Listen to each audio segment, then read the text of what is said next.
5-ാം സങ്കീർത്തനം 2-ാം വാക്യത്തിൻ്റെ അവസാന ഭാഗം. എൻ്റെ സങ്കടയാചന കേൾക്കണമേ, നിന്നോടല്ലോ ഞാൻ പ്രാർത്ഥിക്കുന്നത്.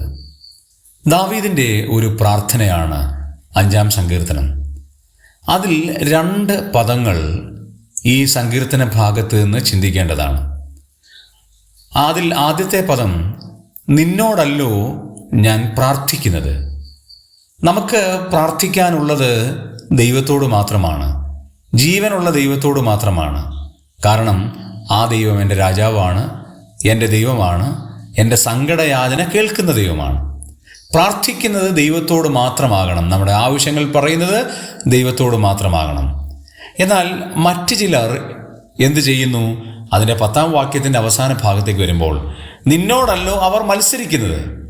ചിലർ പ്രാർത്ഥിക്കുന്നു, മറ്റു ചിലർ മത്സരിക്കുന്നു.